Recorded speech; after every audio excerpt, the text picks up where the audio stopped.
so that if you have questions for Representative Jackson, you can just jump right in, and when they breathe, I will read questions and comments. So this is a continuation to a conversation had a couple weeks ago. And it looks like Representative Jackson's camera is blurry, so I hope he's still good with us tonight. But some things showed up the last time, and then he got kicked off the platform. And Shelley raised some questions, and he was on phone. So what we're doing is having this episode so that those two can continue the dialogue. However, gentlemen, rules of engagement. Rules of engagement. Allow one to finish before one speaks. Because we want to hear the questions, the responses, the comments. So that is my simple ask for you guys in chat. I am monitoring it. So if you guys come up with anything, when I get a chance, I will ask for you. So now I'm going to kick this off. And I want to bring up real quick, and then I'm going to loose you and Shelley to get some information for us people who don't know as much about politics as you do. How about that? But I just saw where DeKalb County just raised the minimum wage to $19 an hour. What does that look like for the state of Georgia? So listen, first off, again, Tammy, Shelley, it's great to be with you all. It is very obvious that, and I'm going to use DeKalb, where they understand when we talk about affordability, what does that really mean to all of us, to give us access to be able to participate in today's economy. And so it's hard for us to come, to go on the television, news, or podcast, what have you, and say, hey, we got all these billions and billions of dollars in a surplus, but we don't see that manifest down to the kitchen table to a lot of Georgians. And so with the DeKalb CEO, my dear friend, she said, we're going to increase for county employees, the minimum wage is $19. That means we don't care if you work in public works or a receptionist, $19 an hour. She's putting a marker down. And so we have 159 counties. She's one of the biggest counties in DeKalb, as you know, Tammy. And so she's saying, listen, look here, state, we're demonstrating what it means to govern. See, it's okay when we campaign, we got all these talking points, but she is demonstrating what governing stands for and looks at when talking about taking care of the least of these and taking care of citizens. We all raise our right hand when we recite an oath. Public health, public safety, public welfare, all those things deals with the public. And so now she's demonstrating to the public in DeKalb, if you work here and you're a county employee, the minimum wage is going to be $19. I have a question and just learning, because I just heard this myself, and but you just made it clear it's only for county employees. Right. So is this something that they hope in the whole county, or is that a state issue that it'll become for everyday people? How does that work? Yeah, that's a great question. To do it just for the county and not for the, I know nothing about that. How does that work? Yeah, no, that great question, Shelley. So the county commissioner, in this case, the county CEO, her jurisdiction is only the county. Mm-hmm. And so she can only dictate for county employees, those who are working for the county. She cannot dictate minimum wage for someone that's working outside of the county. They may live in DeKalb, right, but they're not employed by DeKalb. The state, that's where we come in. The federal government, that's where they come in. Where we dictate to all these corporations, right, this is going to be the minimum wage. Okay.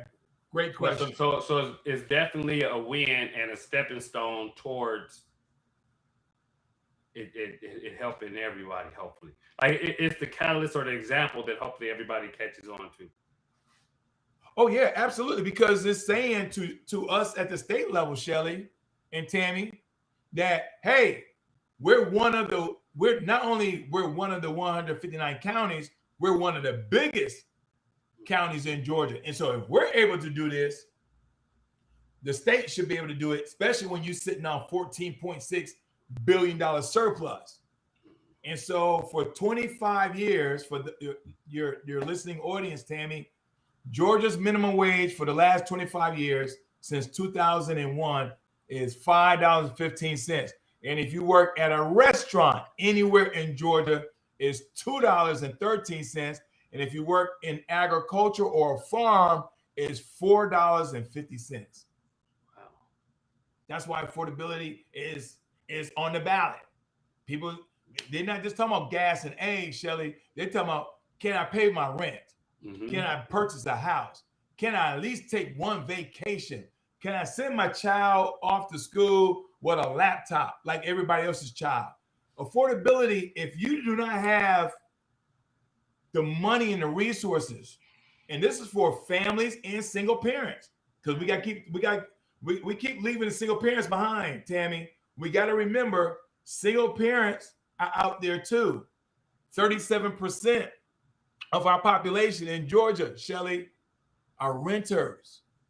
That 37%, they want to purchase a house too. Yep. 2.1 million Georgians, 1/5 of our population, are living below the poverty level. It's not because they want to. They're working 2 or 3 jobs at an e-commerce warehouse, a restaurant, and healthcare technician. They have no social life.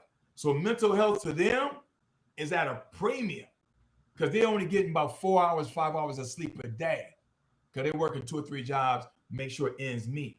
Because minimum wage is part of the formula for these corporations saying, oh, Shelley, we should really be paying you $200,000. But because the minimum wage in Georgia, that job really going to give you only $120K when they should have gave you $200,000. Yeah. It impacts everybody. It does. It does. So DeKalb is saying to the state, we're paying our employees, our county employees, $19 an hour. What say you, state? Y'all sitting on all this money. What say you? She put the marker out there on us. Ooh, and somebody just put in the chat, can I buy gas? To buy gas to go to work. Right. And that right, so that right there to me should be a cost of living right now with everything that's going on in this economy, this climate right now. There should be subsidizing for even that. I understand they stopped the gas tax. I understand that has happened, but even still, this budget, the surplus that you're talking about, a state gas taxes, it needs to be more. Like, stop the state tax for a second. Do you know what I'm saying? Do something to help the people if if you're really concerned about the people. I mean, Tammy, the governor, we don't typically talk about the role and responsibilities of the governor in our classrooms. When we all grew up with Civics 101, we all grew up with Schoolhouse Rock. Do y'all ever recall Schoolhouse Rock talking about the governor? We talk about making a bill. They didn't talk about. Yeah, we talk about the president. We talk about Congress. We never talk about the immense power of the governor. In fact, here's one for you, Shelley and Tammy. And I saw Dr. Maya popping in there. Yes. The most exclusive club is not the United States senators. It's 100 of them. The most exclusive club are the 50 governors. Oh. Because they're all chief executives. Think about that. Shelley, did you know that? No. Oh, the chat put that part. Yeah, that part. I'm not gonna say it's not known, but no one ever thinks of that. And you think about, because they put all the emphasis on private corporations, but those clubs for the working man, for the little people are like you said. Yeah. I mean, the governor in Georgia appoints 4,000 people, and you have no nomination process. They don't go through a Senate confirmation hearing. Mm-hmm. It's that easy. Shelley, I want you to lead this state agency. We talk about your role and responsibilities. We agree to your salary, right? We get to that conclusion, and then we pick a date where we're going to have the judge come in. You come into the governor's office, you raise your right hand, and then all of a sudden, you're now the department head of that agency. Yeah. Let me give you a perfect example. When Governor Kemp was running against David Perdue, a sitting United States senator, David Perdue was running for governor against Kemp. Kemp told Sonny Perdue, a former governor, I need your help to neutralize your cousin. I win. I got a job for you. Sonny Perdue is the chancellor, making $640,000 a year. Oh, wow. Wow. Okay. I'm not saying that's what I would do. I'm just articulating that we never discuss the role and responsibility of a governor. Appoints judges, department heads, agency heads. It's 4,000 of them. But wait a minute. Why are there some judges on the ballots if the governor appoints them? So because somebody like me who don't know. Right. No, Tammi, excellent question. Because these are all elected positions. But what ended up happening is this. Some judges retire before their term is up. Then the governor can appoint that person. Okay. And then now that person is appointed by the governor. And then by the time the election cycle is coming up, that judge is now the incumbent. Oh, that's why I saw so many incumbents on the ballot. Okay. Yeah, I saw several. It was like 3 or 4. Yeah, I saw several. And they were, in some cases, they weren't even running against anybody. That's right. Because 88% of the time, the electorate votes for anybody with an I beside their name. 88%. And so, so the governor appointed these other two. Now, their election term, because everybody gets elected, but it's all about maneuvering. It's just like the Supreme Court, no different, right? Hey, I need you to retire before my term is up, so I got to appoint somebody else. Now, they didn't do that for Barack Obama. Now we can talk about that, Shelley. They didn't do that for Barack Obama, but they did do it for the person that's in there now, which was wrong. But my point is the appointments, Tammi, to answer your question very clearly, this is inside baseball we're talking about now. This is inside politics. And so that's the reason why the judicial branch typically stays the same, because we don't talk about the judicial branch. Because here's the other thing. This election in May, this is their general election. Mm-hmm. They ain't on the ballot in November with everybody else, with all of us. Right. So why would they do that? Why would the primary election going on now, but for judges is the general election? Gotcha. Because see, not everybody votes during the primary election. Everybody votes in the general election in November, because we've been conditioned and programmed. Hey, November. That's why I keep telling folks, no, you got to vote for me now in order for my name to end up on the ballot in November. Right. See, we don't teach civics like we used to. Wow. Good So it's a game. So that's the reason why programs like yours, podcasts like yours, is so critical to our community, to have conversations like this, Shelley, because people go, oh my goodness, that's a eureka moment. I didn't know. And I don't fault them. Just like the 90 million people registered voters who did not vote in 2024, I do not blame them. I don't. I blame us not educating the public on the trickery. And that's what ended up getting bamboozled, hood swaddled, whatever you want to say. And this is what happens. So we need programs like this. We need podcasts like this to have, a balanced conversation.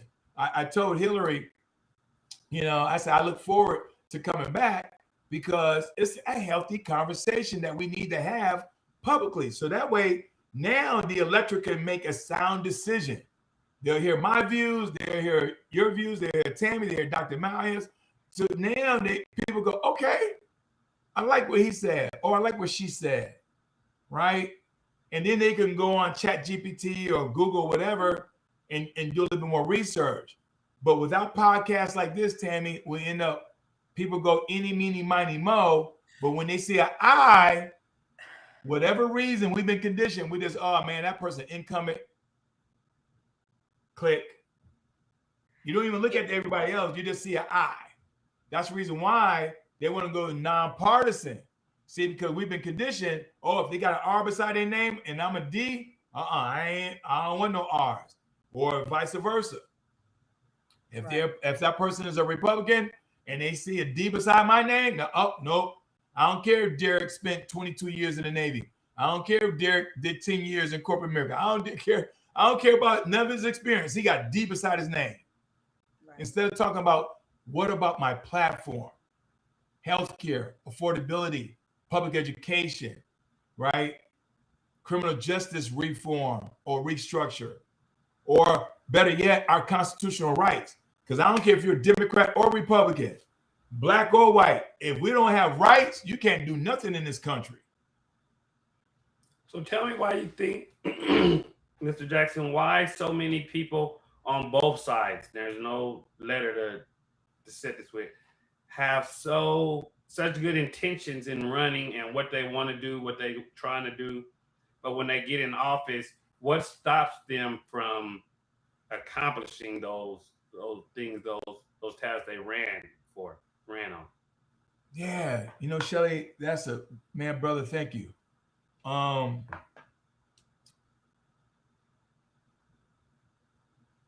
I wish I could read their minds, but some of my colleagues, both Democrat and Republican, I don't know if they were saying they're going to do what they said they're going to do while they're campaigning. See, because a lot of people don't realize campaigning is one thing, but governing is another. Right. And that's what I said. I don't think people understand what you campaign on. And once you get there, it's a whole nother fight. You have to fight for all those things you campaign on. So a person could have some good intentions, Shelley, but unfortunately they didn't understand the rules. Mm-hmm. See, that inside arena stuff. That's why experience matters, right? I mean, nobody can tell me that, the 10 years I've been down here getting 38 bills passed in a Republican-controlled General Assembly. You got to build relationships. But you got some folks that come down here and they're like, I'm going to change the world, Shelley, Tammi, Maya. I'm going to change the world. And then all of a sudden, like, what do you mean I can't do this? Mm-hmm. What do you mean legislation? This is the legislative process. See? And so this is more than just, the old song on Schoolhouse Rock, I'm just a bill. Well, that process was talking about the federal government. Mm-hmm. Shelley, they weren't talking about the state. See, our process at the state level is very different than the federal government level. Very different. We got different rules. You can filibuster.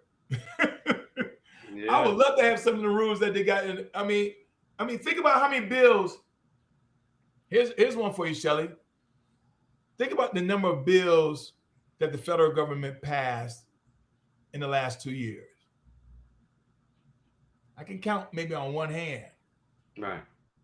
So for this year for us, those who don't know the term, explain filibuster. Yeah, so a filibuster is when the minority party will have the ability to, as we call it, run the clock, to where that particular bill can get stuck in the legislative process. It means that it doesn't, because they both have to go through each chamber. The Senate, it starts in the Senate, got to go to the House, starts in the House, got to go to the Senate. But within each chamber, they have committees. Within each chamber, they have to build relationships. And so you can, use some parliamentarian rules, and filibuster is one of those rules to say, as a minority, see, because I wish as a minority at the state level we have powers, but we don't. The majority rules, right? Different set of Robert rules. But at the federal government level, they within themselves says, this is how we're going to govern. So in the Senate, they say we need 60 votes. Regardless who's in power. Well, that means the other 40 have the power because they can influence the other 60.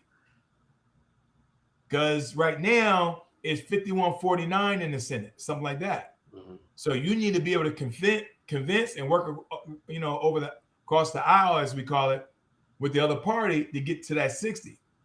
Well, at the state level, our threshold is 91. So we only have 80 Democrats. So I got to go over and talk to at least 11 Republicans to try to get my bill passed because the threshold is 91. If you don't reach that threshold, you can filibuster all day and run the clock out.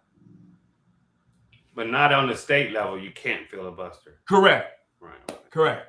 I'm just drawing the contrast that when you hear the word filibuster, that's only applicable at the federal government level. We each have thresholds, but the majority party at the state level runs the table. They control everything. Okay, I got 2 questions for you. Good. Thank you for that explanation. I appreciate it. So gonna start with the internal chat. Dr. Maya asked a question, and then I have one on YouTube as well. So does our vote really count? Yes. Yes, it does. Yes, it does. Yes. Do not let someone tell you your vote doesn't count, because if it didn't, they wouldn't be after it right now. They would not be after it. But let me tell you the other reason why your vote matters. When I first got elected in 2016, we only had 62 Democrats, 62. In 10 years, because we were able to get voter turnout in the last 10 years, we now have 81. So we've flipped and increased 19 seats. Your vote matters because I've already told you our threshold is 91. Whoever has 91 seats can dictate what passes from the House. And so 10 years ago, we were 62. Today, we're at 82. That's, again, go from 62 to 82. That's 20 seats. Now we just need 9 more seats. Your vote matters. What about this? Well, I don't know. I guess this is federal, where they trying to take the voting rights. Shelley, what was that conversation earlier today that DC was sharing with us about? I want to say it was Louisiana somewhere. Oh, well, they're trying to get rid of the 14th Amendment, which strips us of our voting rights, which I don't. We can't be stripped of our voting rights, because the vote and Senator, correct me on this if I'm wrong, or from my interpretation of it is, all those bills that they're getting rid of, redistricting, all that, those were when we were slaves and we didn't have rights. And when we finally got rights to vote, we still couldn't go to the polls or anywhere like that because of the threat of violence, and even the police was on the side. So now, from my understanding, is they're not taking it away from us. There's just no need for it because we're no longer slaves. We're not, so we all are citizens. So we can vote regardless. and there's no police force to stop us, no Klan group meeting us at the polls, not allowing us to do this. So I think they're putting too much emphasis on it because, yes, those rights gave us the right to vote and stuff, but we're past that now. We're no longer slaves. So there's nothing that could take our right to vote away. Yes and no, Shelley, almost, because those provisions of protection exist today. Because you're right, our ancestors did not have those protections, but now we do. Well, when the Voter Rights Act, Section 2 says there's no discrimination. Now what happens? So now you can come out with a SAVE Act bill and say, for Dr. Maya and Tammy, hey, if your last name doesn't match your birth certificate, you can't vote. That's taking it away. But is it because it's a different kind of poll tax? They're not gonna ask us how many bubbles on a bar of soap or how many jelly beans in a jar.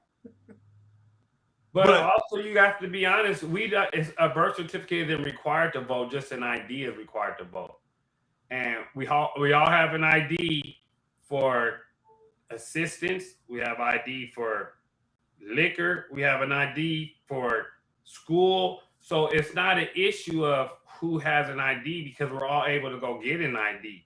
So them saying we want to require that isn't a restriction for us because we have IDs to do everything else in society. Again, yes and no.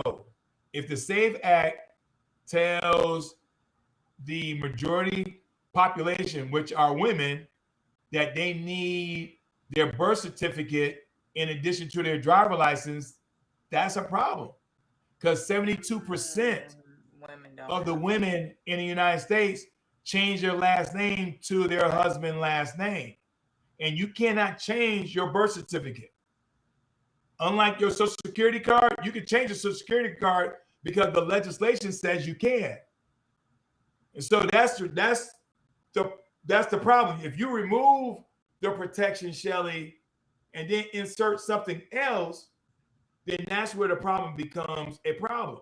Right, but majority of women are already registered to vote, and those that aren't, you do only need an ID.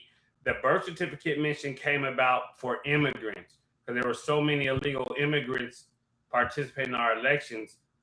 They need this to stop that, not to stop minorities from voting. Or we have to stop saying immigrants and other communities are minorities because they haven't had our fight. So right, it's not to stop minorities, to stop them from participating. Right, but when you read that bill, Shelley, they don't use the word immigrants. They say citizens. That includes all of us on this screen here.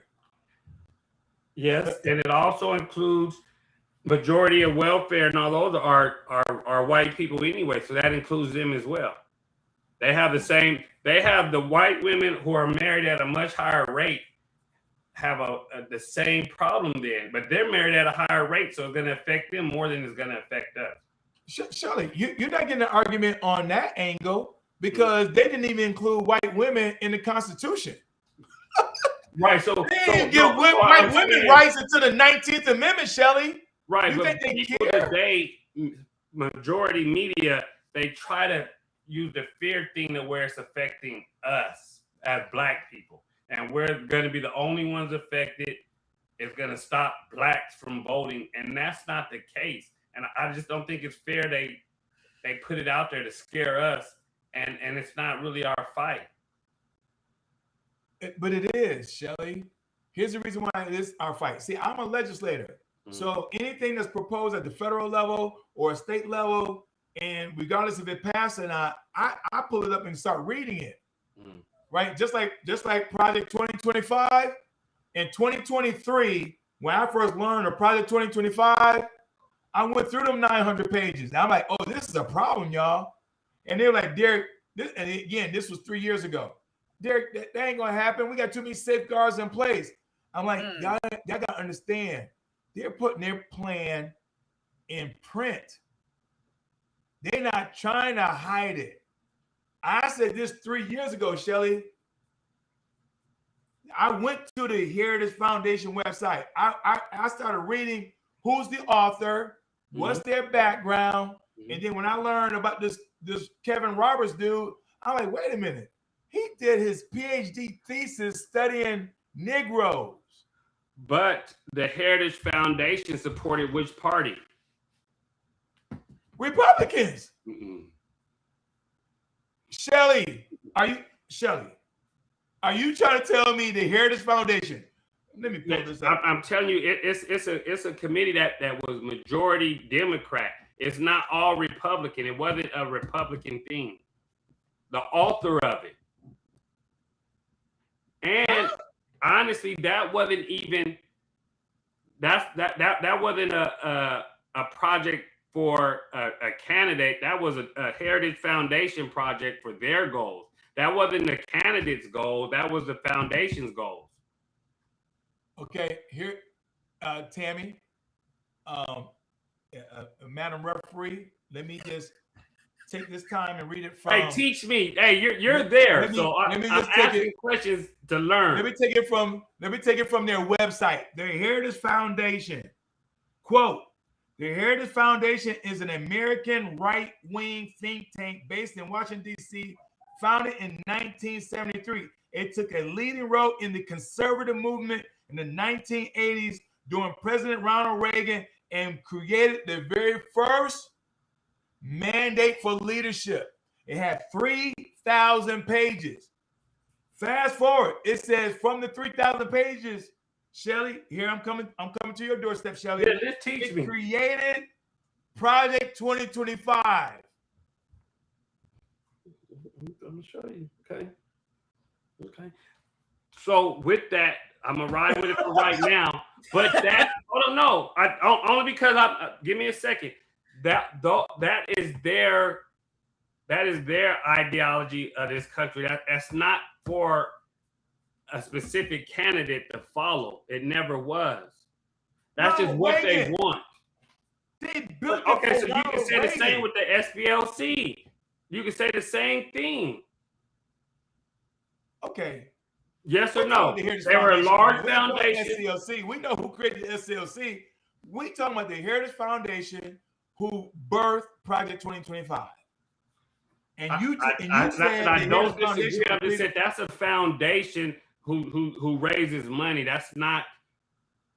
I'm not going to say no foundation doesn't have political control, but that's, you guys make it sound like it was just against us. And when it's proven DEI and all those did not affect us, none of those groups affected us. Do I need it?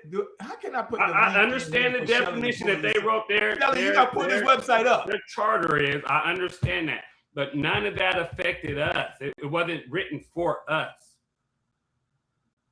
Meaning black people. It wasn't written to destroy black people. It was written against us, not for us. They say it right here. They talk about CRT, DEI. Right, and DEI only affected 7% of blacks, so that wasn't for us. That hurt them. That didn't hurt us. That hurt single white women and white people. That hurt them more than it hurt us, and that's a fact. Google who was affected by that the most. Who was the majority? Okay, hold on, please. You requested those aren't our fights. They make them our fights.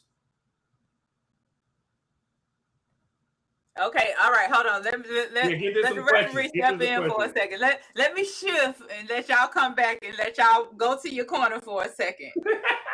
go to your corner for a second. Woo! All right, talk to your coaches. Drink your water. You know how they put a little spit bottle in your mouth. Okay, Representative Jackson, got a question for you from Stephanie in the chat. You ready? I'm listening. Listen, I'm a Democrat. I can walk, talk, chew bubble gum. I just wanted to be sure. Any one of us, so we know how to do it all. All right, there it goes. And listen, there go that fist pump. All right, affordable living. Tell me your stand on improving it for Georgia. Yeah, and I have another question to follow that. Yeah, that's a great question because affordability. Let me answer the question in three ways. Number one, we got to define what affordability is, because what's affordable to you may not be affordable to you, Tammy, or Dr. Maya, or Shelley. So we got to make sure. I know as a candidate for governor, when I'm crisscrossing Georgia, I tell them all we got 159 counties. So I'm not talking about a definition for affordability for Atlanta when you don't live in Atlanta. You might live in Savannah or Macon or Valdosta. So number one, I got to define affordability. Number two, we got to have legislation to help all of us out. And so let me give you a perfect example. I wrote legislation that say if you have a small business or you're a small Black farmer or you're a nonprofit organization, you would get a $50,000 grant, not a loan, $50,000 grant. You got to apply for it. And the only string that's attached, you got to keep that business or that nonprofit organization right here in Georgia. Right? Is there a time frame for how long? No time frame. Well, I got to be in office first, and you can renew it every year. Okay. You can renew it every year, right? We're going to take $1.5 billion out of the surplus, and we're going to facilitate these small business grants, right? Again, grants, not a loan. You don't have to pay it back. That's only string attached. You got to do the work in Georgia. That means if you get this grant, you can't go to Florida or Alabama or anywhere else. That's number one. So that doesn't matter what city or county you live in Georgia, $50,000, $50,000. If you got a small business, farm, and nonprofit organization. Number two, everybody, I humbly believe we all should have the ability to play in this economy. So we gotta increase the minimum wage. We have to. Mm-hmm. So I don't care if you're in a restaurant in Atlanta or Muskogee or Albany, where my wife is from. That minimum wage should go across all of Georgia. Minimum wage, that's number two. So that way, going back to your previous question, Tammy, price of eggs, gas, right? You got to be able to afford all that. Doesn't matter what city or county you live in. So minimum wage, number two. And then number three, this thing about housing. Mm-hmm. And so I, again, introduced legislation. They didn't pass it, to say you get a $30,000 down payment and $15,000 for closing costs for a total of $45,000. $45,000. But I don't stop there, because 37% of our population are renters. So we're going to have renters assistance program too. See, my goal is not to leave anybody behind while we're dealing with this affordability crisis. Right? So it doesn't matter what zip code, what county, what city, we do those three things. Again, small business, Black farmers, nonprofit organization, $50,000 grant. Minimum wage increase, go from $5.15 to $15 the first year, $20 the second year. And by the time my fourth year of my first term, my goal is to get to $27 to a livable wage. And we get to $27, 2.1 million Georgians who are living below the poverty level, that's 1/5 of our population, lifts them up too. If we lift them up, guess what? We lift everybody up. Yes. Right? To a livable wage. And then number three, around housing, shelter. I mean, listen, I'm a PhD candidate, right? I'm doing my PhD around economic development. And in my thesis, I'm using Maslow hierarchy of needs, Tammy. It's still applicable. You know what? We had a talk. It's been well over a year. We had a really good conversation on that chart. But go ahead. It's still applicable. It is. Right? It hasn't changed. No. Food, shelter, water, security, stability. Yes. Right? Yes. These are all basic things that white, black, urban, suburban, rural, old, young, rich, poor. We all want the same thing that we learned with Maslow hierarchy of needs. Yes. I'm just the only gubernatorial candidate in Georgia talking about it. Right? You're probably the only candidate in this world talking about it, because that is something people really do need to understand. Like, how can you be comfortable if you don't feel safe because you don't have shelter, you don't have food, you don't have water? Like, that's big. And it, not only is it big, Tammy, we tackle those three things around affordability I just mentioned. Guess what goes down? Crime. Gang banging, shooting, right? Will we still have some? Maybe a few, but tell me the last time you heard a mass shooting over in Great Britain or anywhere over in Europe, because they make sure you got health care, you earning your keep, right? Nurses and doctors and lawyers over there, they only have one job. And heck, here's one for you. When I was in the Navy, we pulled in Spain, and they go on a darn siesta, 2-hour siesta for lunch. I'm like, is this executive? They're like, no, everybody goes on siesta. I'm like, wait a minute. See, we work ourselves into the ground, into the grave. They over there, and then here's the other thing, Tammy, Shelley, Dr. Maya. They take 2 months off vacation. Yeah.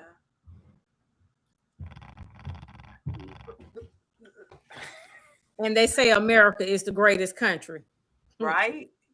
Doc, they take 2 months off for vacation. We get happy if we get 7 days of vacation. And then it's really not a true vacation. Dr. Maya, let's be honest, it's workcation. We done created a word for it. Mm-hmm. We take this little laptop and our smart devices. And they require you to do it.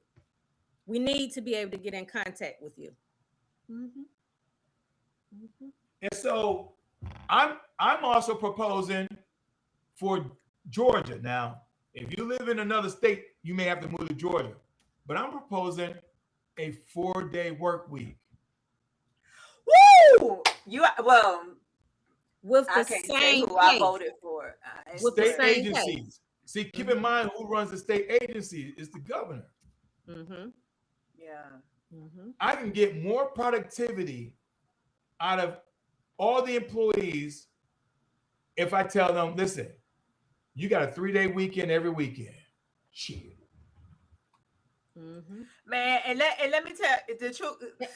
Probably mental health goes down. The truth of the matter is, people not working on Fridays anyways. They just showing up. Let's just call it what it is. You showing up on Friday, but you're not really working. So let's make it formal. Yes. Right? I love that. We will have reduced staff on Friday, Saturday, Sunday, because our world is a 24-hour, 7 days, 365 world. I ain't no fool. But you ain't gonna tell me if you couldn't call us Monday through Thursday to get your problems resolved, you ain't calling us on Friday. Mm-hmm. Yeah. Come on now. That's good, Representative Jackson. That's good. Okay, so I got another question for you, and I also have a question via text message for you. But let me read this. From Grace Ministries. Hey, Pastor Mary. How does the recent Supreme Court decision impacts our collective vote as Blacks? And I think you kind of touched on that. This was, but I think this was around that time that she put that question in the chat. Yeah, it's gerrymandering has been used by Republicans and Democrats. Both parties have used gerrymandering. I think gerrymandering is wrong. I think we as elected should not be the ones who carve out boundaries for our districts to stay in power. I think it should be neutral. I think all districts should have 50-50. And then may the best man or woman win, or party. But when we get to the point where we're like, okay, because see, we have the data. We know how you've been voting, right? I could pull up Shelley's voting record and say, okay, he's been voting this way for 20 years. So I don't want him in my district. I'm going to carve Shelley out my district. Right? Because he ain't going to vote for me. I'm being facetious, but that's the power of gerrymandering. And we should never be in that position as elected folks selecting their voters. It should be the other way around. Voters selecting the elected. And so with the Voting Rights Act of Section 2, see, we knew this was going to come in 2013. See, when they gutted Section 5 and removed that, again, and this goes back to my point about Shelley. Shelley, when they removed Section 5 in 2013, it was a provision that protected us. It said you can't make changes unless you go by the DOJ. You got to get approval. But they removed that provision, Shelley. 48 states went to work. Yeah. So that's what I'm saying. Laws are designed for governing to keep us safe and protected.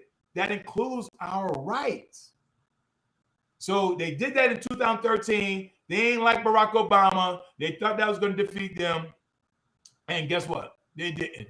So they keep making these changes because they said, we don't want another black president. I'm just being honest with you.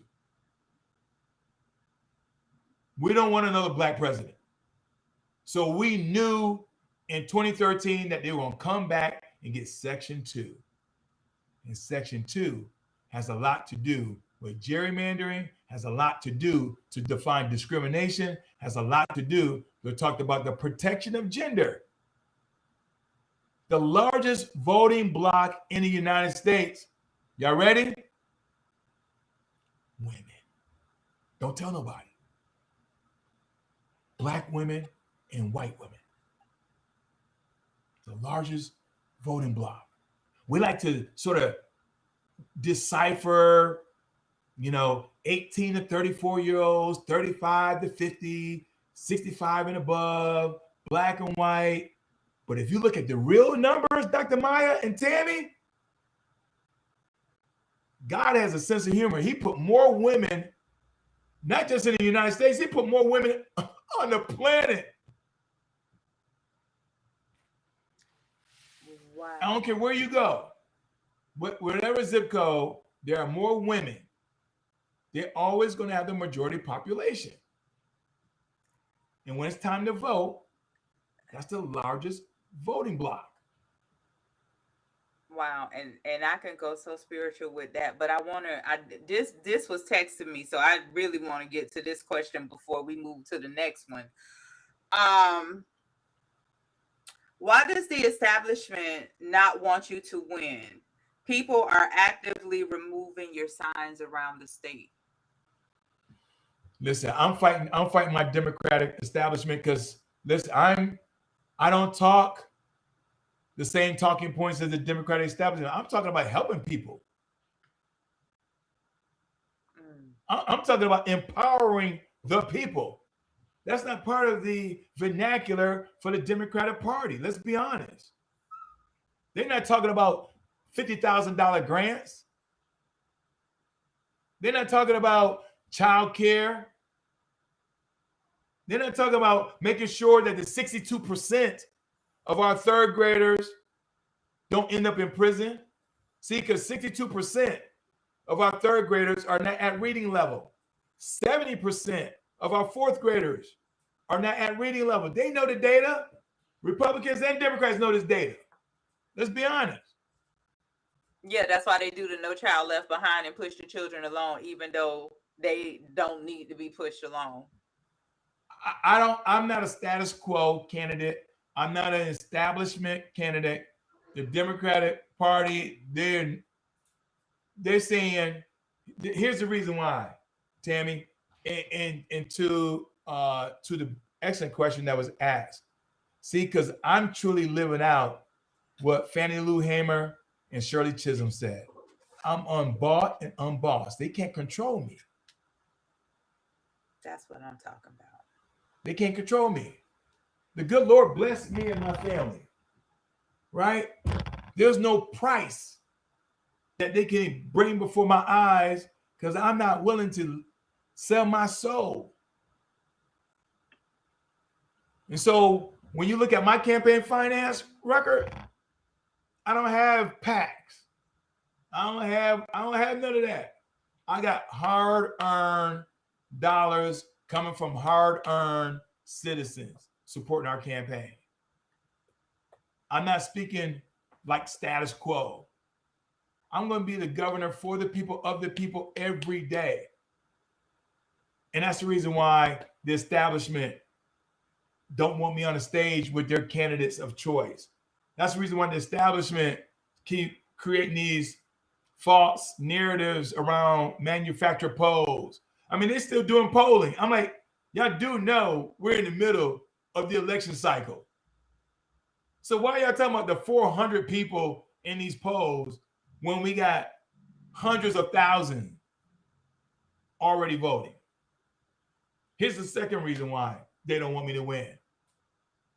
Because I'm going to make them look bad. They're going to ask, well, why haven't we done this all along? I don't know. It goes back to my response to Shelley. I'm just speaking truth to power. Yes. Because none of us know how long we have on this earth. But if the good Lord blessed me to become governor, I got to make sure I help the least of these. I'm talking about taking money to help the unsheltered, the unhoused, the homeless get off the streets. Mm-hmm. That's somebody's child. Yes. I don't care or why they ended up on the streets. That's not my business. Nope. But we shouldn't have to put them in tents or round them all up every time we have the Super Bowl, or now we got the World Cup coming here. And watch, you ain't gonna see no more unhoused for 2 weeks, 3 weeks, however long it is. And then all of a sudden, afterwards, boop, we're gonna put them back on the street. And I know this to be true because that's what we did when we had the Super Bowl a few years ago. The Olympics too, I heard. That's wrong. Yeah. Wow. Powerful. Shelley, Shelley, I DEI last year caused 319,000 black women to lose their jobs, Shelley, and 113,000 black men to lose their job because of DEI. Just want to tell you. Yes, sir. I do not doubt that. But also, DEI only affected 64% of white people were affected by DEI. Only 7% of black people were. I'm just saying it impacted almost no, 400,000 black numbers women. Because we have to go off the big picture. 64% of DEI fires were white. Only 7% were black. So that was not our fight. That was not our fight. But they made it our fight to get us against each other. And even listening to you, like you just explained how the Democratic Party goes against you because you're for the people more so. So like you just said it. Like they're not for us. I know. But you know what? God sent Moses. God sent Jonah. God sent Dr. King. So yeah. I'm happy to be in that number. Okay. I just hate how they eventually got the rights, right?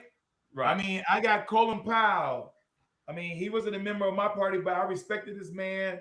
I served with him because he has always been about the people. Same with Dr. King. Huh? Same with Dr. King. Yeah. He is the Republican. Yeah. And so I just hate that they make it Republican and Democrat when we should be focused on what's best for the people. Because majority of our leaders that were black were Republican. A lot of the things that hurt us are Republican, but a lot of the things that hurt us are Democrat.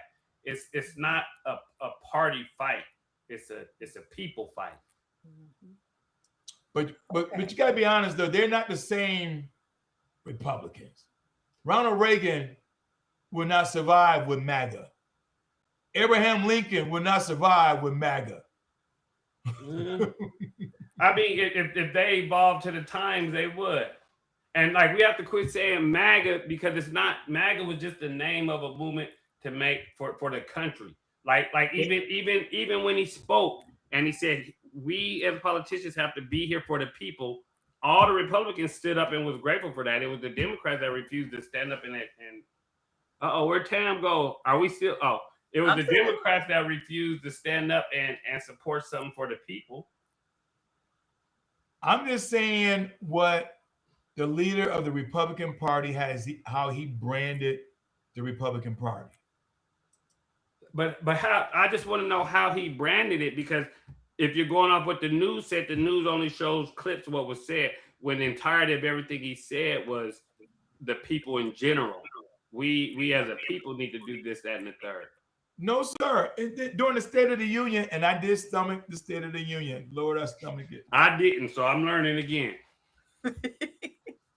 But he said, I need my MAGA Republicans to help me push. And then he started talking about the big ugly bill. He said, he called him. I mean, okay, but those weren't only white folks. A large majority of MAGA were black. And the big ugly bill was a bill that affected corporations. Now, yes, it's going to affect us as a people. Yeah.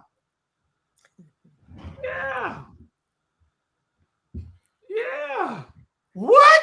Like you said, DI, that was for white women. That hurt white women. That hurt Hispanics. That hurt Koreans. That hurt those. We weren't a part of that.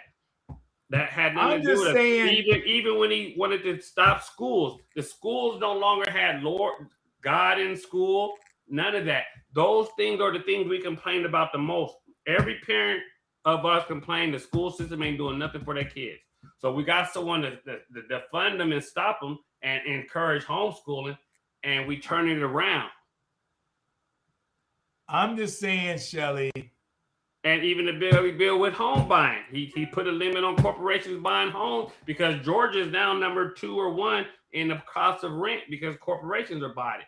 Everything was to stop the corporations, the private sector, from impeding onto the public sector, which was us. Mm-hmm.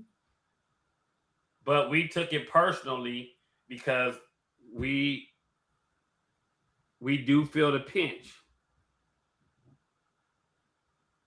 And even from when they stormed the Capitol, he said, let's all go down there peacefully. Let's do this, do that. They only posted him saying snippets, skip 20 minutes, and then go on to the rest of what he said. Like, it's the news is dictating us, and we're fighting as a people over people that aren't fighting us. And majority of the news that they present is even with the voting rights tonight, he said, the birthright citizenship. He said it personally. He said that was for slaves. It was not for immigrants. So there's no use in having it because we're not slaves. We need to stop the immigrants from trying to use this birthright because it wasn't intended for them. And like every other group, the LGBT, every group wants to be a part of this civil rights movement. The civil rights was only for us as slaves and not being able to vote. It was not intended for no other people. But every other modern day group today is using it as if they're a part of our journey, and they weren't a part. So there was no need for this because that's not y'all's fight. And I'll pause with that, please, because I see it. I see a thinking man. I know a thinking man. According to the Bureau of Labor, it says 410,000 Black women to date lost their job to DEI. Mm-hmm. 276,000 Black men lost their job to date. Mm-hmm. So that's 700,000 Black people in the United States lost their job to DEI. Mm-hmm.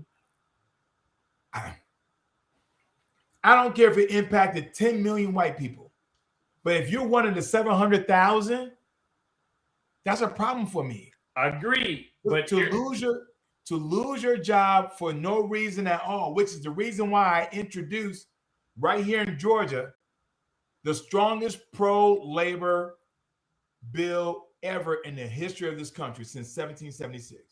That says you cannot be fired by your employer as an employee without cause. That's wrong. So no employer should have the ability to have that over your head to be able to walk in on a Monday, Tuesday, Wednesday, whatever, or fire you with a tweet. And see, that happened, Shelley, to CDC. CDC is no other, there's no other CDC other than right here in Georgia. We got people come from around the world, other countries, other states.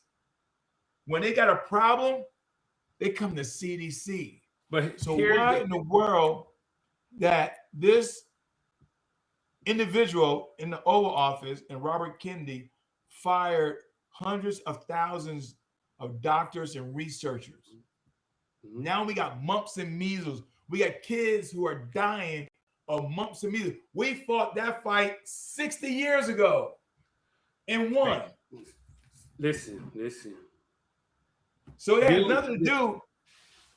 My point is, no employer should have that ability to, with that kind of power and threat, to be able to tell another citizen, and they're not using the word immigrant, Shelley. I'm asking you to read the legislation. They're using the word citizen and people. They're not, because it doesn't apply to immigrants, and we make everything apply to immigrants. But what you just said was you don't care if it affected 10 million white people. It's the 700 blacks we're worried about. And that is the division in this country. That is the problem. Democrats want everything not to be race related, but everything they say is race related. So the question, I'm just using your scenario. The question wasn't were black people affected by it or not, because everyone was affected, but the majority of those hurt from it were white. So our 7%, yes, was a percentage of that 7 was my auntie, my sister, my blah, blah, blah, blah, blah. But it wasn't it wasn't a black or white thing, because white people were majority affected. And we have to stop making it about race when it's about the people. So let me be clear. Let me be clear.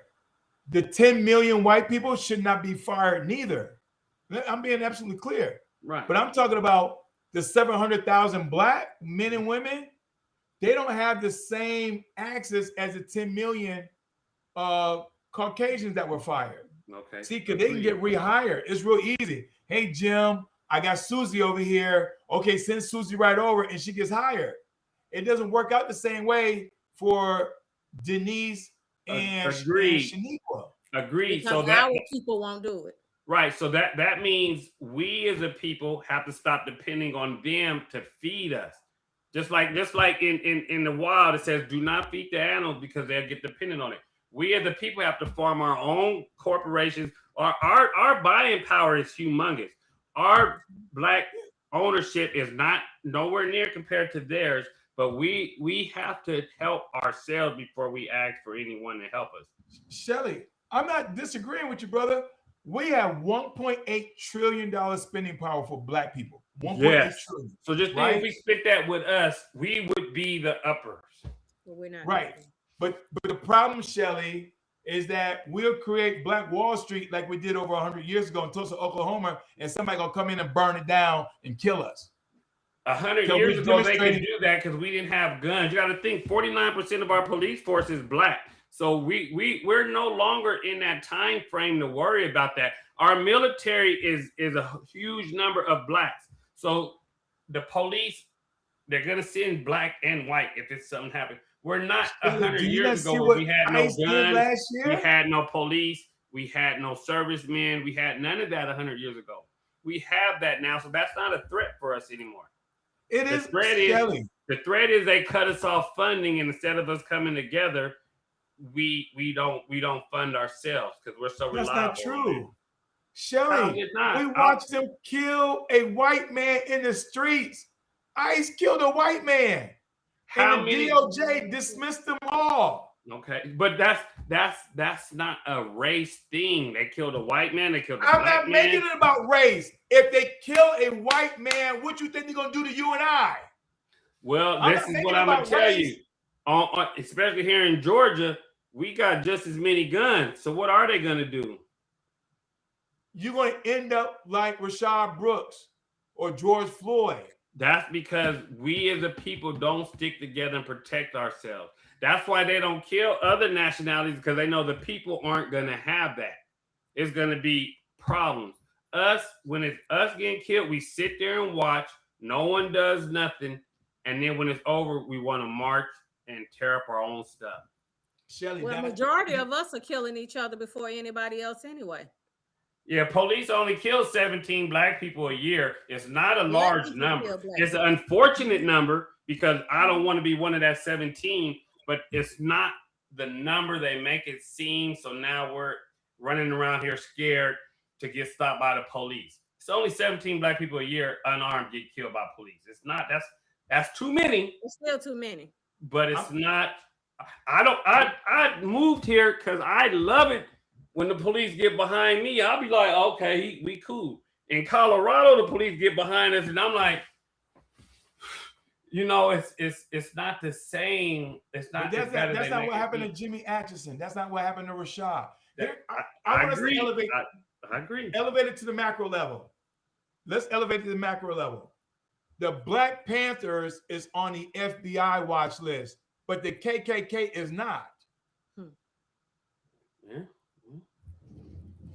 I never said it was fair, but it's not fair, Shelley. It's not. We put our people in a frenzy over numbers that, like I said, they killed 17 unarmed Blacks. They killed 25 unarmed whites. It's not. It's a problem with us. We have to protect ourselves. When we see police out of hand, we need to be out there and making sure they're acting there correctly. When it comes to trials on that, we need to be there. We need to have more people like you and the judge lady getting on the bench. So when it is parties to be put on a watch list, we're a part of the council to put it on the watch list. We have to get involved. I'm going to the FBI list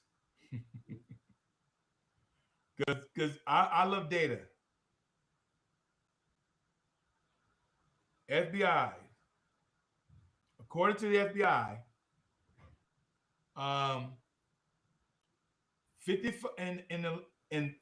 just in the last 10 years, 5,500 whites were killed by police, compared to 3,100 Blacks killed by police, 2,100 Hispanic killed by police, and then over 1,000 Asian, Native American, and other undocumented race were killed by the police.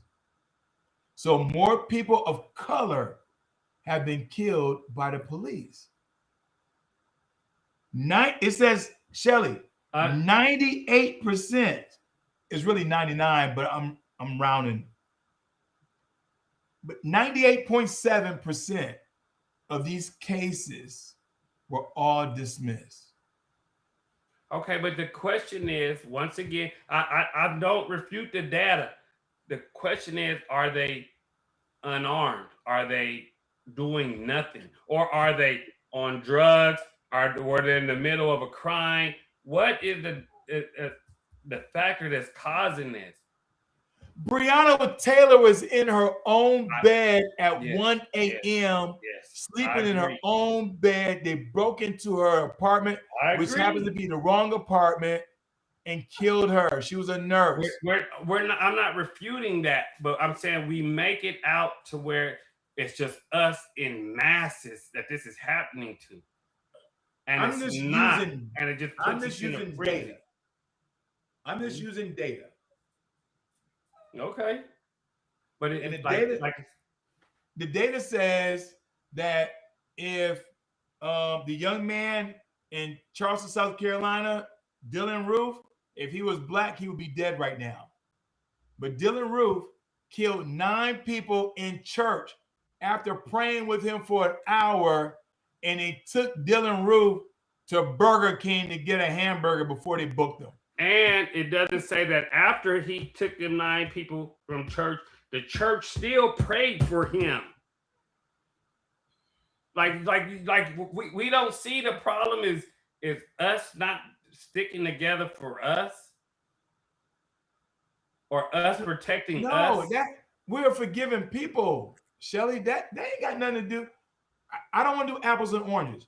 I'm just saying, if Dylan Roof was a black man that killed 9 people in a church, let's say a Catholic church, Dylan Roof will be dead. Correct. But and I don't, like I said, I'm not refuting the numbers. What I'm stating is, if more of us became police, it for our situations, like that's not happening in the city of Atlanta because the majority of us are police. So it's not happening to us. It's us as a people having to get out and get in. Now, we're not killing each other like that. Not police aren't killing us like that. The man was you talking? Sleep in his car at Wendy's. Yeah. And what? It was a black dude, right? Yeah. Okay, so once again, it's not a race thing. It's a police thing. That's why I was defund the police. It's a police thing. It's a training thing. It's a mentality thing. We have to stop making it a race thing, because like you just said, you just showed what the white folks did, and you just showed the black folks did the same thing. So it's a corporate thing. We have to stop and get our training right. So as a retired military officer, if I'm a marksman, right, and a sniper, if you keep putting the silhouette as a black man, and I'm just training all the time how to hit further you. My point, training. The corporation did that. The individual didn't do that. It's the corporation made the silhouette black. Why did we buy it? If we didn't buy it, they wouldn't sell it. That's what I get when I go to the range. It's us. It's just like profiling. Think about profiling. I'm agreeing. Driving while black. That's a real thing. Driving while black. It doesn't matter if you're a black woman or a black man. But and this is just being devil's advocate. As an ex-street dude, I look at my dress, I look at my temper, I look at the way I treated the police, all that. And now that I'm grown and old and don't do that, we kind of deserve to be stopped. And I don't want to use that word, but we there's a way to act. So if you're acting out of the norm, what do you expect is going to happen? But even if you're acting out of the norm and you're not breaking the law, that does not give them the right to just pull you over if you're not. Exactly. But then, which goes back to, like I said, we need more of us on the force, more of us on the bench, more of us representing the legal department, public defenders, stuff like that. Once we level the playing field with us participating in the system, it'll balance out and stop. But instead of us saying, okay, don't elect that guy over there, elect the Representative Jackson because he's speaking for the people. They want even your own party, the Democrats, are going against you because they know you're for the people. We have to get us in position to help us. That's all I'm saying. I get it, but I'm just saying this is a classic, and I'm glad you're demonstrating this, Shelley, so I can highlight it to the listening audience. This is a classic, ladies and gentlemen, to all the Tammi B viewers, how the Republicans are very good in deflection. I'm not a Republican. I'm not saying you are, but it's a Republican talking point. It's like saying, hey, the house is on fire, the house is on fire, but most people die from cancer. Like, what the hell? If that's the case, it would be, if we made it a party thing, the Democrats only state was black race and what's wrong with the opposing party. You guys, not you, Democrats never state what they're doing good for the people. What is it? What are they doing good for us while they're pointing out what MAGA is doing? Which I don't like MAGA, I don't care. But what are they doing for us instead of pointing out what he's not doing? I'm not disagreeing with you. So that's my dog in this fight. While we spend so much time on what Trump's doing, what are the Democrats doing, and what have they ever done that has benefited us? Because majority of our inner cities are Democratic ran, and they're the highest crime rates. So what are they doing to help us so we continue to vote Democrat? Because if you look at it, the Republican side is less crime. So obviously they're doing something right. That's why I would say or not right, but I would rather, it makes me wonder, why are the Democratic side so high crime, single mothers, poverty, and the Republican side is not that. It's not because they're white and we're black. Because Listen, you get what I'm saying? Oh, I get it perfectly. And that's the reason why, if you notice, every time Tammy asked me a question, I didn't say Trump this, Trump that. I said, as governor, what I would do for the people. And that's why I said. So I'm agreeing with you. The Democrats. No, and that's why I said we need to have more people like you who are going to fight for the people and not make it a color or left or right. And after the election, not before the election, after the election, because they will sell us whatever they need to sell us just to get our vote. And then once we vote, we can't even get in contact with them. We can't speak to them. We can't ask any questions. They don't have time. It's so political that you can't even get there. And everything that they promise, you never see. Listen, Dr. Maya, and Tammy B would tell you this. I don't know if she reached out to other gubernatorial candidates, but Tammy B could call me on my cell phone. See, I mean, I don't hide behind an entourage. I'm not a celebrity. I'm my mother's only son. We just celebrated Mother's Day, and happy belated Mother's Day to you all. I made sure while my mother was alive, Dr. Maya, I said, Mom, I would never make you cry. She said, son, what you mean by that? I said, Mom, my friend down the street, and I ain't mentioning no names because I grew up in New York. I said, he got arrested, or this person got this and that and the other. So, Mom, I'm gonna go to school. I'm gonna make you proud of me, right? I'm gonna make you proud of me. And so from that point on, that confirmation, that declaration to my mother manifested into my entire being, right? I'm not going to be persuaded. I'm going to speak the truth. And my grandmother, may she rest in heaven, she would be 108. I mean, she would have been up there. And she stood, Shelley, about 4'9", 4'10". And I'm 6'2". But she would say, baby, if they lie, they would cheat. If they cheat, they will steal.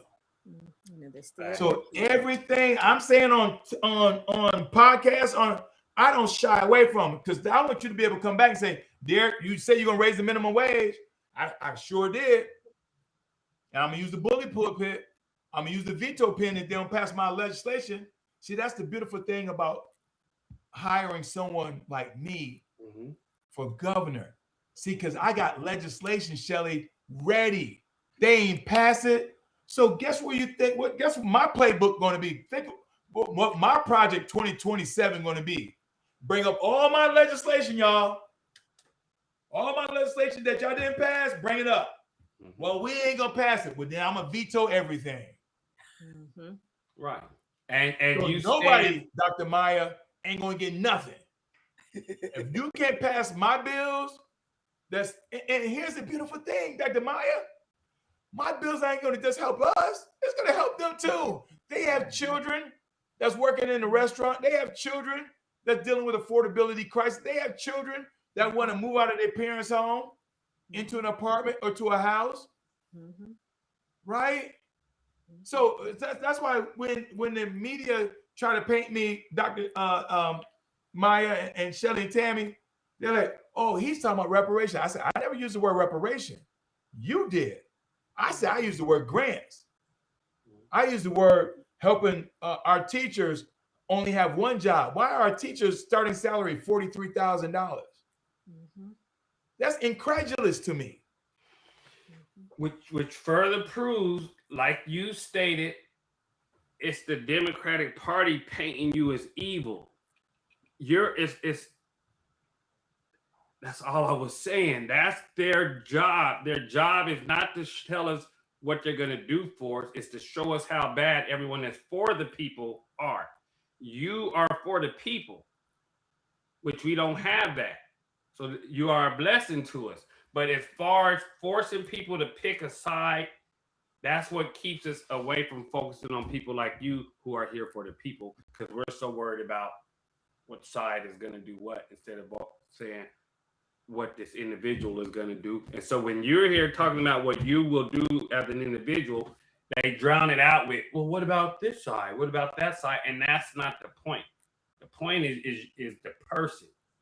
And you're the person driving the car, and you're the person talking about what needs to be done, not the party. That's right. Again, I'm not disagreeing with you. I agree with you, because we got to look at the system, right? That's created the environment, right? My mother was a single mother. She raised me and my baby sisters because the system then said, if you have a man living in your house, you can't get all these subsidies. My mother was a nurse, but her minimum wage, and I was a little boy, and I'm dating myself here, but Tammy, her minimum wage was $1.75 as a nurse. And what side told her that? If you have a man in the house, you can't get assistance. I'm not again, see, that's what I'm saying. I'm not blaming Republican or Democrat. I'm saying the system. So whoever created that system, Democrats, put single mothers at a disadvantage. Democrats. No. See, you did that, Shelley. I'm saying I'm going against the system. Right. I don't care who put it in place. I want to take a wrecking ball to the system and make it right. And that's what we need. And that's why single mothers. Yeah, my point is, so what ended up happening, it's a cycle too, Dr. Maya and Tammy. It's a cycle, because then they say, well, don't get pregnant. Well, wait a minute. You don't say that to the other person, right? And so I remember growing up on government cheese. I remember getting that block of cheese. I remember getting everybody remember that block. Yeah, I remember Spam. And so there were certain conditions my mother had to meet. And one of those conditions, Shelley, do you have a man living in your house?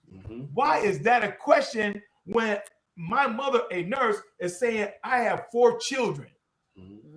I don't want them to go to school hungry. Yeah. She's working every day. She got a Social Security, Medicaid, all that. But she needed some help. Right?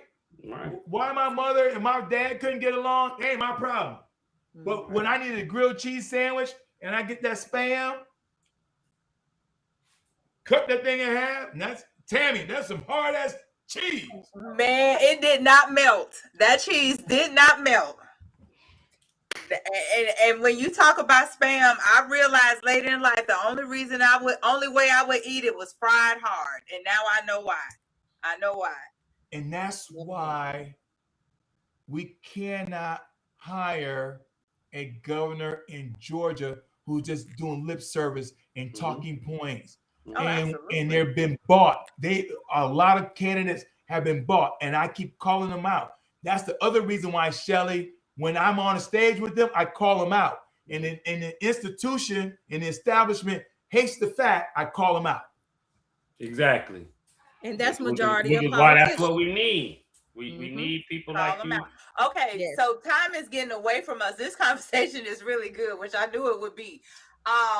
Going back, because I want to address this. I have a this comment or question has been sitting in for a minute, but I couldn't find a break. And then I have one on my phone too. 7%, and the question is being asked about the 7%.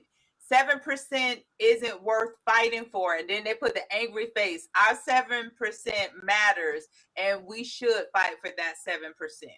Yeah, and that's the reason why, I again, for your listening audience, I wasn't saying that the 10 million white people did not matter. I'm saying that I got to take care of home first. I'm a black man.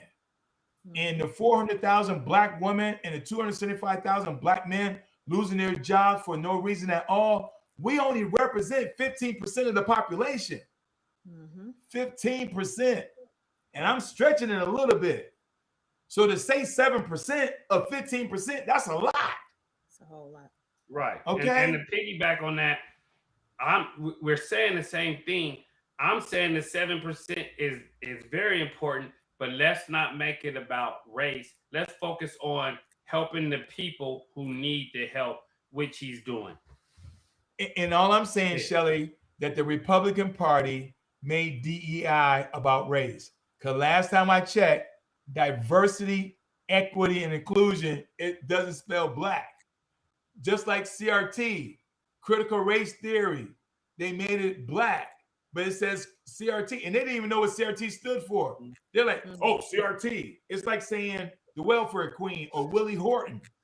So every year they find a new boogeyman, right? Like they made Stacey Abrams as a boogie person.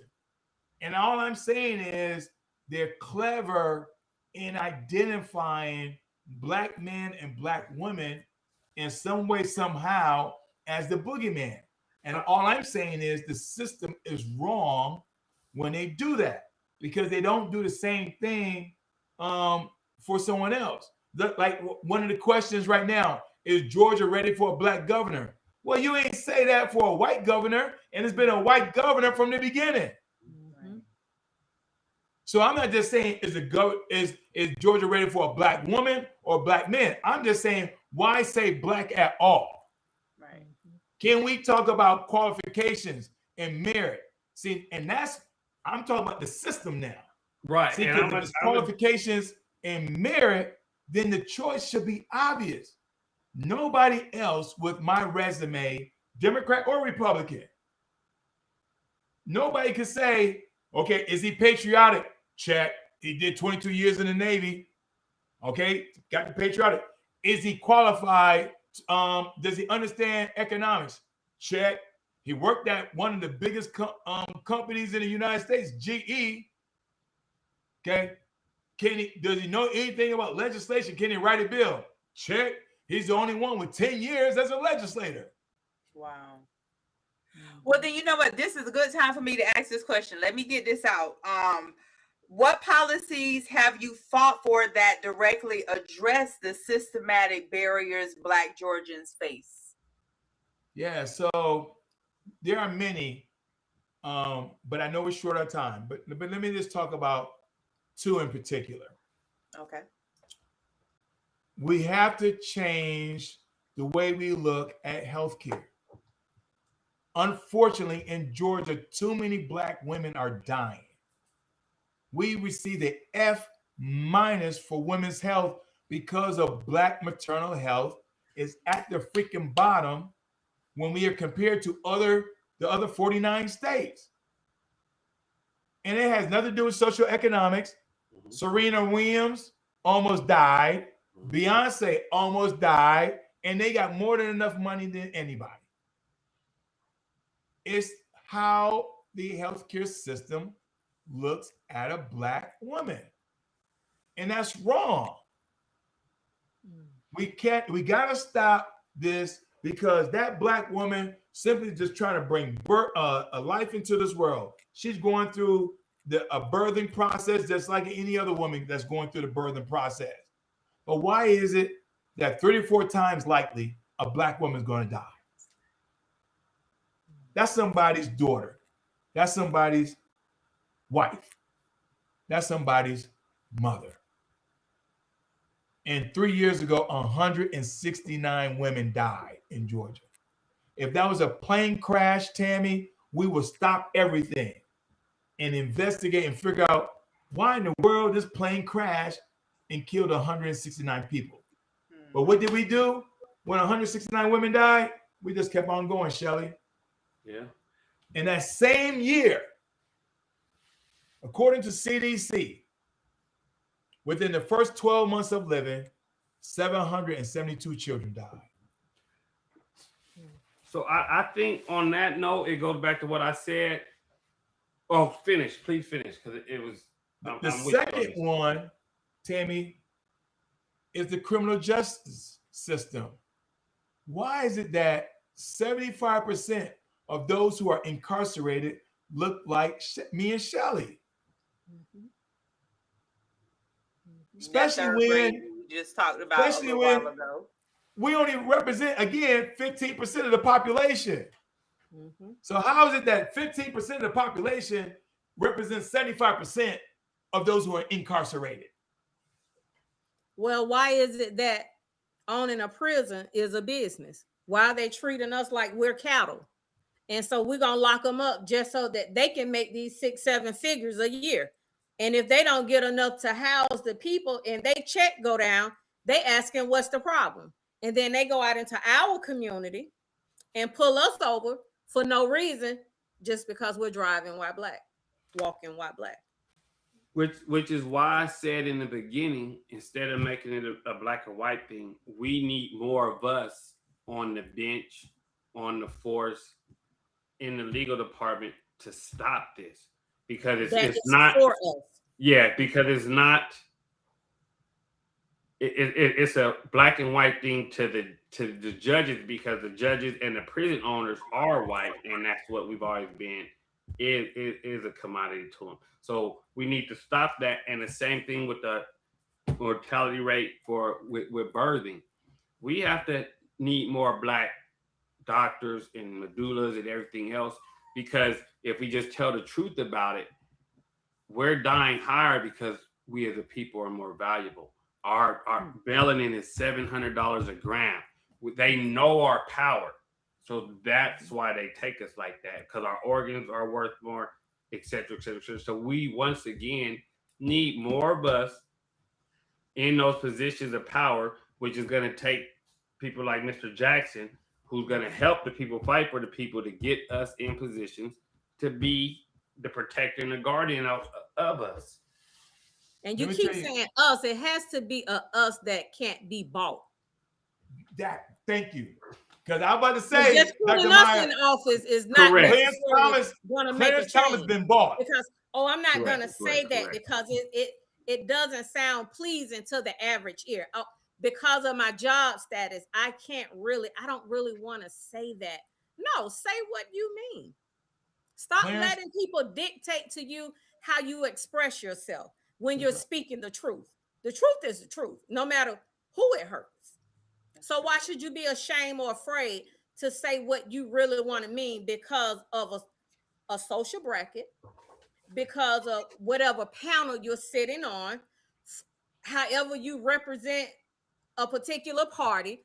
No, say the truth. Say what it is. Stop being bought by people. I guarantee you, Dr. Maya, to crystallize your point, the other 6 candidates running for governor on the Democratic side, they won't come on here.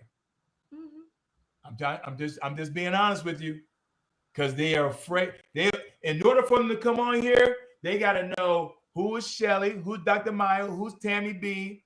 They got to know your background, and more importantly, they want to know what kind of questions you want to ask them. They want to know that first. They want to know that first, right? And Hillary said, "Hey, you're gonna be on Tammy B. Cool, let's go." Right? Because I want this video to go across all of Georgia, because this is who I am. I'm not going to say one thing in Buckhead and say something else in Bankhead. But we got some candidates running for governor right now. Say something in Buckhead and say something different in Bankhead. And that's where we get that problem, Shelley. Let me give you a perfect point. In 1997, this young man by the name of Michael Lewis, he was 13 years old, tried as an adult, Tammy. 13. He's placed in prison with grown men like me and Shelley at the age of 13 in 1997. I didn't know him then, but I met him this year. He's no longer 13, Tammy B. He's 43. What was his crime? It didn't even matter to me. I know. I'm just I guess in my mind, I'm trying to process, why would they put a 13-year-old in an adult prison? That's it right there. That's why I'm going against the system. Why are you taking a 13-year-old, trying him as an adult, and his brain is not even developed? Mm-hmm. So even if they said, well, we think he killed somebody, I'm sure if he did, he was put up to it. So go after the person that put him up to it. No, they needed a body to fill that prison because it was time for them to receive a check. Somebody's leaving, so somebody got to replace that seat. He's 13, Dr. Maya. The man is, and he stands, Shelley, here's the thing too, what threw me, I mean, I just met him a few months ago. This year, he's 43. And his height, Shelley, I give him 5 feet. Wow. Wow. So when I saw him, I'm in a room with about 70 black men, and I'm thinking dads, sons, that kind of thing, right? I'm thinking he's there with his daddy somewhere. I'm like, hey man, where's your father? He said, oh, my father's not here. I'm here by myself. Me and my boy. I said, oh, really? And it's 8:30, 9 o'clock at night. I said, wow. He said, Representative Jackson, you do know how old I am? I said, no, sir, I don't.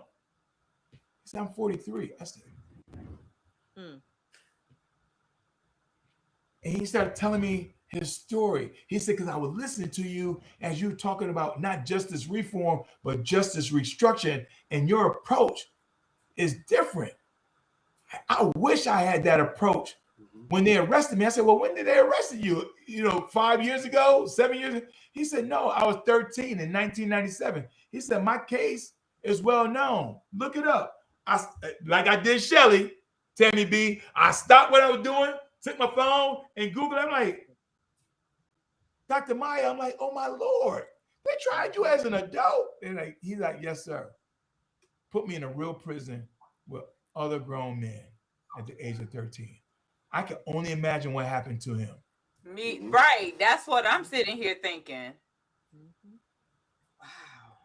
Right? And so that's the reason why, Shelley, I'm saying I don't make it just about race or gender. There's a system, right? There's a system that's going after women voting, particular Black women, but women in general. Because they know 98% of Black women going to vote for Democrats. They never cared about white women. That's the reason why they didn't include them in the Constitution.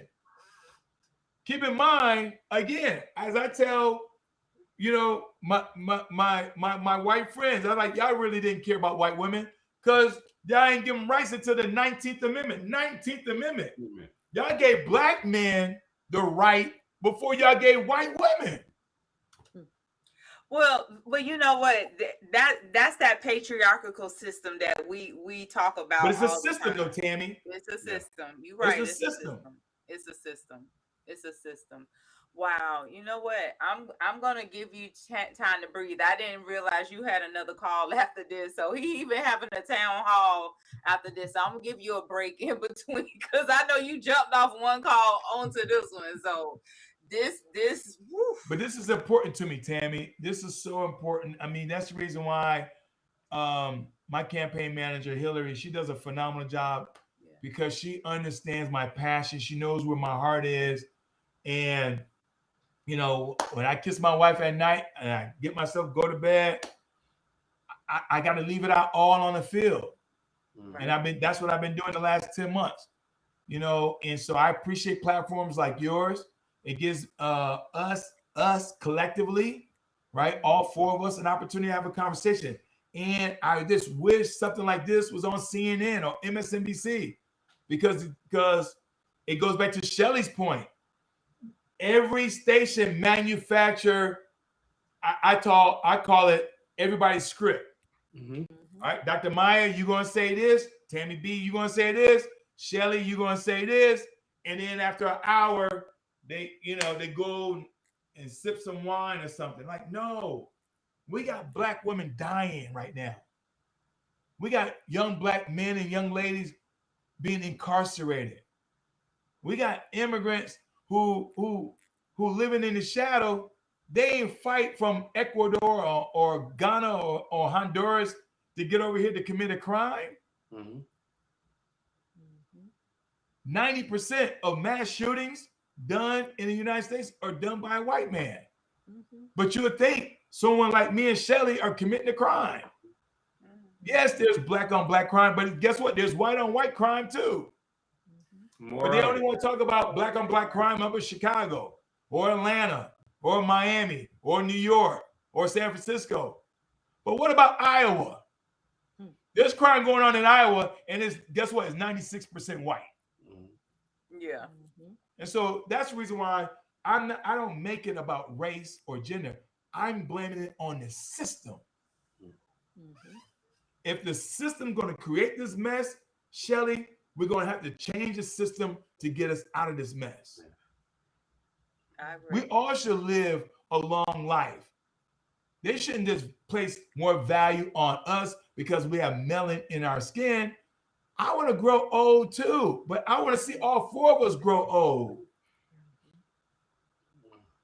And you know what? The sad part, the hate they give, they don't even really understand at the core of it all. If you really want to go back, if you talk about one nation under God, we're all Black.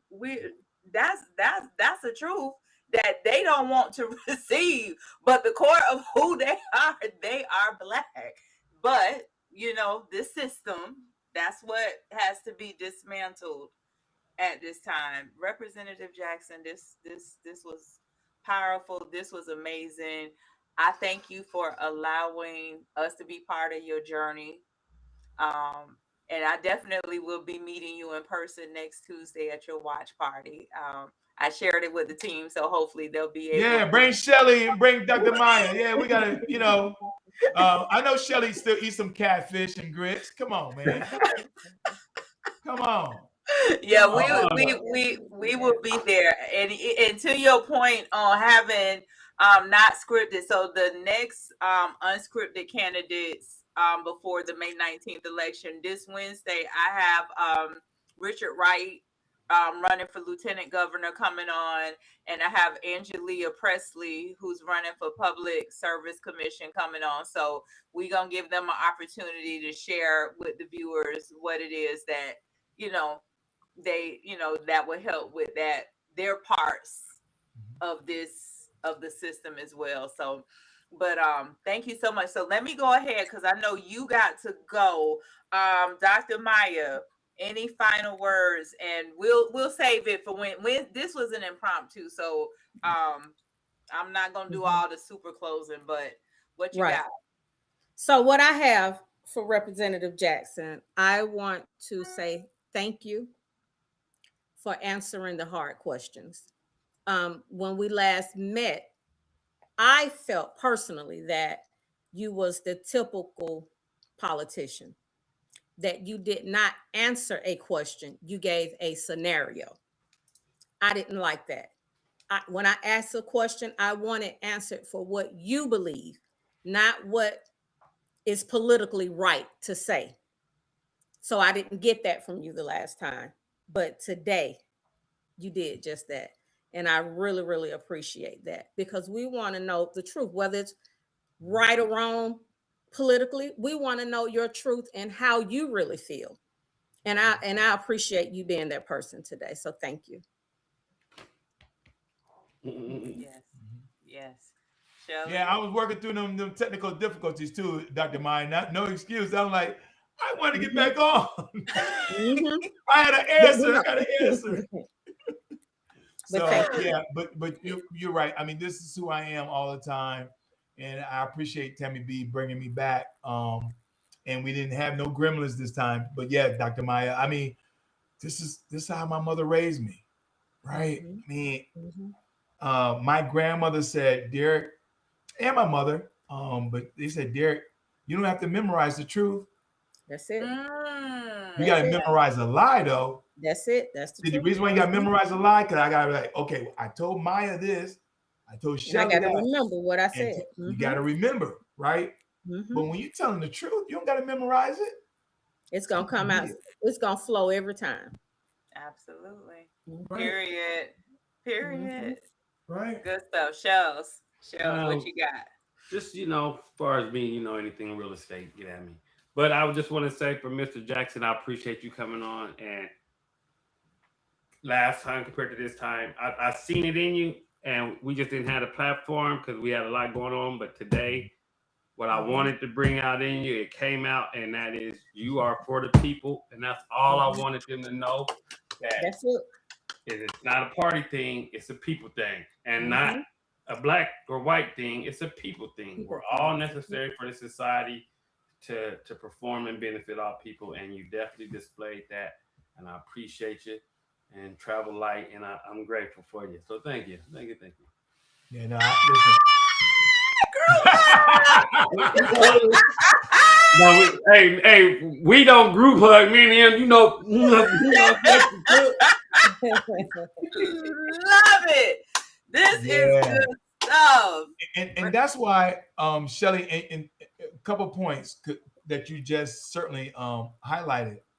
That's why I keep telling folks that, because someone saw me one time, they're like, who is that black man? Who are the two black men? And I was in a Zoom like this, Shelley.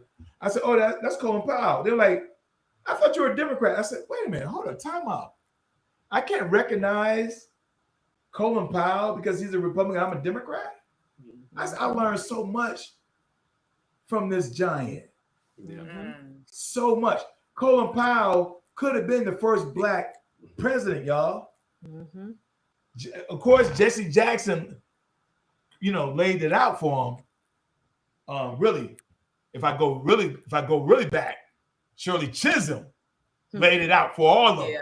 Yeah. Okay, if I'm gonna tell the truth, Shirley Chisholm cracked the door open for Jesse Jackson. Jesse Jackson certainly could have made way for Colin Powell before there was a Barack Obama.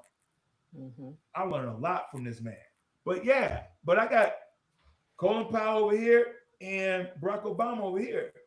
To your point, Shelley, it's about the people, right? As a retired military officer, I didn't care if you were white or black, from Wisconsin or New York. My 7 deployments, my charge as their officer in charge, to bring them back home alive.